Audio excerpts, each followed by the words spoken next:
নমস্কাৰ, মই অপূৰ্বই আপোনাক সকলোকে স্বাগতম জনাইছোঁ। 6 জুন 2024 শনি জয়ন্তী আৰু শনি জয়ন্তীৰ শুভেচ্ছা আপোনাক সকলোকে জনাইছোঁ। শনি হ'ল কৰ্মফলদাতা।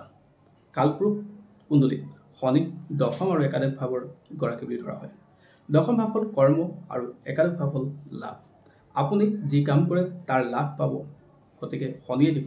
আৰু সেই হিচাপে শনি যদি আপোনাৰ ডেট অফ বাৰ্থত অৰ্থাৎ আপোনাৰ জন্মকুণ্ডলীত যদি শনি অশুভ স্থানত আছে, শনি যদি আপোনাৰ যিকোনো ক্ষেত্ৰতে আপোনাৰ লাভ দিয়া নাই, তো তেনেহ'লে আপোনাৰ কাৰণে এটা বিশেষ দিন, এয়া হ'ল শনি জয়ন্তী। আৰু সেইদিনা আপুনি শনি জয়ন্তীৰ উৎসৱ পালন কৰিবলৈ লওক। উৎসৱ কেনেকৈ পালন কৰিব?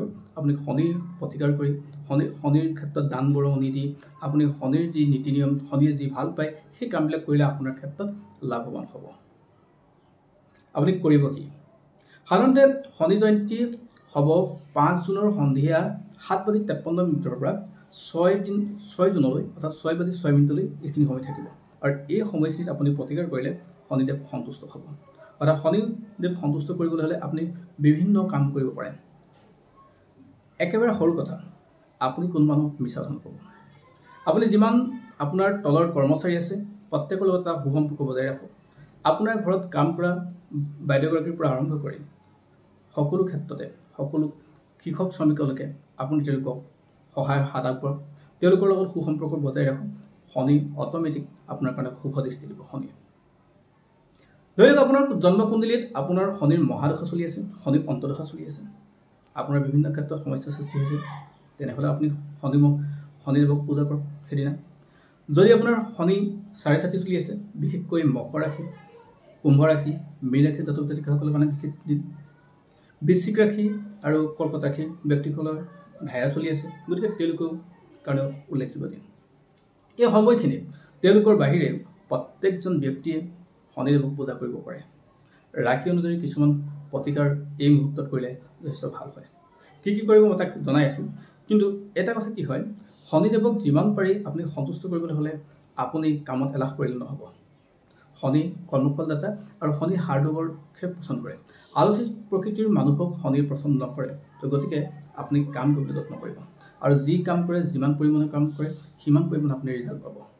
তাৰ মাজতো যেতিয়া শনি আপোনাৰ অসন্তুষ্ট হয়, তেতিয়া আপোনাক ৰজাৰ পৰা আপোনাক ভিক্ষাৰী বনাব পাৰে।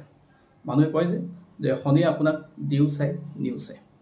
অশুভ সময়ত আমি যেতিয়া কওঁ যে শনিৰ দশা চলিছে, সেইকাৰণে বেয়া হৈছে। গতিকে আপোনাৰ যদি তেনেকুৱা অনুভৱ হৈছে বা আপোনাৰ ক্ষেত্ৰতো দশা অন্তৰ্দশা বা এই ধায়া বা আপোনাৰ চাই চাতি চলিছে, তেনেহ'লে আপুনি প্ৰতিকাৰ কৰিবই। এতিয়া কি কৰিব চাওক। যদি আপোনাৰ মেঘ ৰাশি হয় বা বৃশ্চিক ৰাশি হয়, তেনেহ'লে আপুনি মন্দিৰত যাওক। বা মন্দিৰত নগ'লেও আপুনি কোনো নিডি পাৰ্চনক অৰ্থাৎ যাক প্ৰয়োজন আছে তেওঁলোকক এটা ছাতি আগবঢ়াওক। দ্বিতীয়তে, যিসকলৰ বৃষ ৰাশি বা তুলা ৰাশি, তেওঁলোকৰ ঘৰত কাম কৰা মানুহকে হওক বা কোনো শ্ৰমিক মানুহকে হওক, তেওঁলোকে জোতা বা চেণ্ডেল দান কৰক। যদি আপোনাৰ মিথুন ৰাশি বা আপোনাৰ কন্যা ৰাশি, তেনেহ'লে আপুনি শনি মন্দিৰ যাওক আৰু শনি মন্দিৰত আপুনি অপৰাজিত ফুলৰ এডাল মালা অৰ্পণ কৰি আহক। যদি আপোনাৰ সিংহ ৰাশি হয়, তেনেহ'লে আপুনি কুকুৰক তেল লগা ৰুটি খুৱাওক সেইদিনাখন। আৰু যদি আপুনি কৰ্কট ৰাশিৰ ব্যক্তি হয়, তেনেহ'লে সেইদিনা আপুনি ক'লা বস্ত্ৰ দান কৰিব, অৰ্থাৎ ক'লা কাপোৰ দান কৰিলে শনি মহাৰাজ সন্তুষ্ট হয়।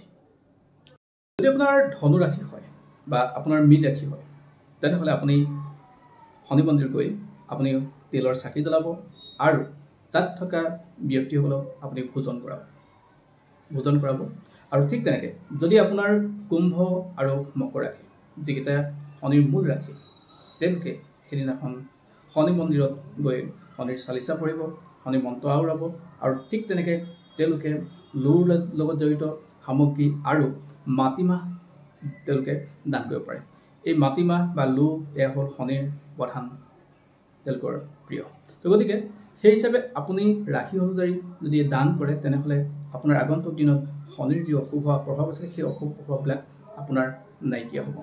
গতিকে আপোনালোকে কৰি চাব মানে কৰিবলৈ যত্ন কৰিব আৰু একান্ত মনৰ বিশ্বাসে কৰিব। ডেফিনেটলি আপুনি শনিৰ সেই সমস্যাৰ পৰা মুক্ত হ'ব আৰু আগন্তুক দিনত আপোনাৰ জীৱনৰ যি গ্ৰাফ, সেই গ্ৰাফডাল লাহে লাহে উন্নত পৰ্যায়লৈ যাব।